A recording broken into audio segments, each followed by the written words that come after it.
We are amidst the festive season, and there are many ways to celebrate these festivities. And this festival, Deepavali, is a wonderful festival full of vibrancy, full of light, full of energy and enthusiasm.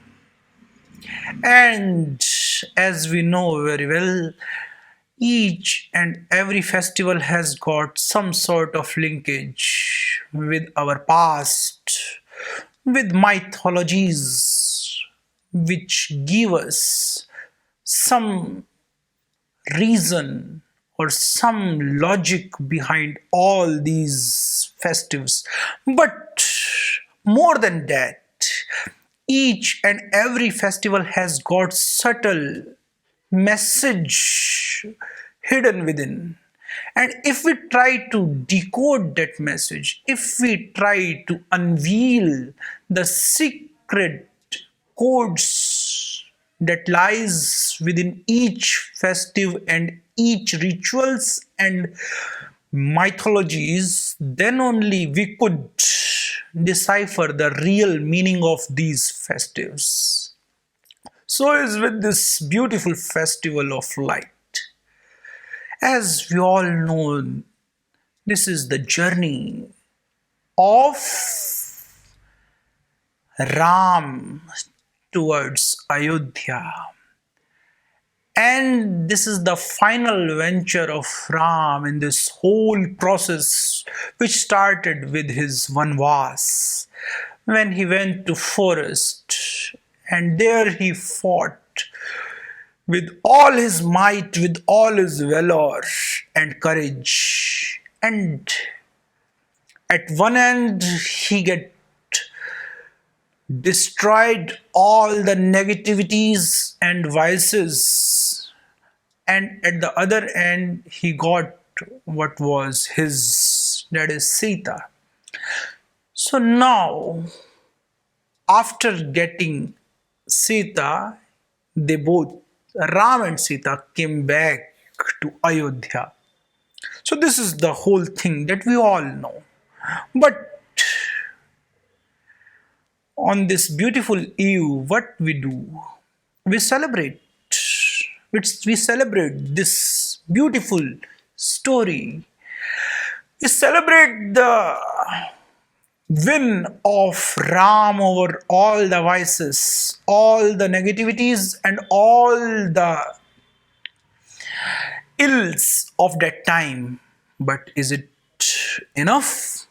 Because that is the subtle message of that era or the mythology which we need to decode in our present scenario. Then only we would, in real sense, get the essence of this festivity. If we just eat some sweet or wear some beautiful clothes and lighten our homes with lights of various colors, and by just spreading some beautiful messages, if we think this is the only way to celebrate, no, this could be done at the superficial level, but we have to look inward. We have to look a little deeper to understand the significance of this beautiful festival in terms of spirituality, in terms of our venture towards the realm. So, either we move inward through valor, through courage, through discipline, by fighting the vices, by fighting the negativity, and ultimately become the winner, ultimately become one with the ultimate realm. This would be the one way, and that's the way of Rama. That's the way of meditative or mindfulness. And there is one other dimension, that is be totally devoted like Sita, who has complete faith over Ram. She was waiting wholeheartedly with full vitality in her heart that Ram will come, will surely come. And for her, Ram is the only reality. Ram is the universe. So for her, it doesn't matter where she was living, where her body was, where the vices that accumulated around her kept her, in which garden they kept her. For her, the single point focus, the only thing that is there in her heart, that is there in her consciousness is Ram. She is full of Ram. She has complete devotion for Ram. And the result of that devoted heart is that Ram came. And that moment, from the Sita's perspective, is the completeness of Sita Ram. And from Ram's perspective, it is the meeting point of Ram Sita. So actually, if we are on to the journey of meditativeness or spirituality, we need to find out either we are having a beautiful devotional heart, a heart full of devotion for the ultimate realm.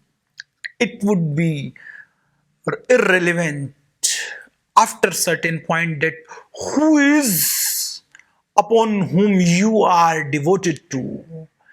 Maybe for you, the devotion point is any idol, anyone. You may be worshipping Ram or Krishna, but your heart should be in complete devotion to that idol, to that deity. Then that would be the way of bhakti, that would be the way of devotion through which you delve deep within. You can have a powerful quantum jump towards ultimate realm, or you may went into this divine venture via meditative state, which require a certain courage, certain sense of discipline, certain strength. That is the way of Rama. That is the way of mindful approach. And then that approach too will let you to be with ultimate realm. So in this way, after that ultimate summum bonum, that ultimate state of ecstasy, comes the celebration. After that moment comes the real lightning. That lightning will lighten your whole life. And then would be the real celebration possible. Otherwise, it would be just a superficial celebration of certain lights and certain sweets. So, if we are sincere enough towards ourselves, then we understand, we try to churn on these festives and make these festive as a beautiful, a very relevant point from where we can start. We can at least give some thought on this spiritual idea or this spiritual way of thinking. if we keep on churning, if we keep on delving onto the thought process of why we are celebrating and what we could do on this festivity so that there can be a possibility open up so that we can move within. If we approach in this way, then it is possible that these festivity become the turning point in our life and we delve within.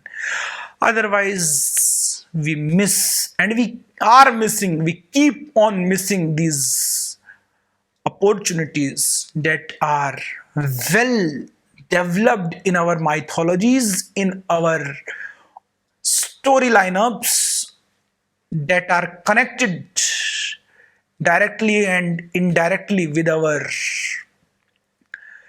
devotions, with our beliefs. These all are actually meant for making us more and more aware and letting us to go within by pondering some thought over these festivities. So I am wishing you all happy Diwali. Diwali greetings to all. And for sure, you will ponder upon the various ways how you can delve within, how you can start this beautiful journey. Either go by feminine aspect or go by masculine aspect. And if you at least give a thought on this point, that which is my type and how I should proceed, then it is very well possible that you may start your journey from this point. And if you can start the journey, then it's very much possible that journey will also get completed. But for that, at least you should have a thought to start the journey at least.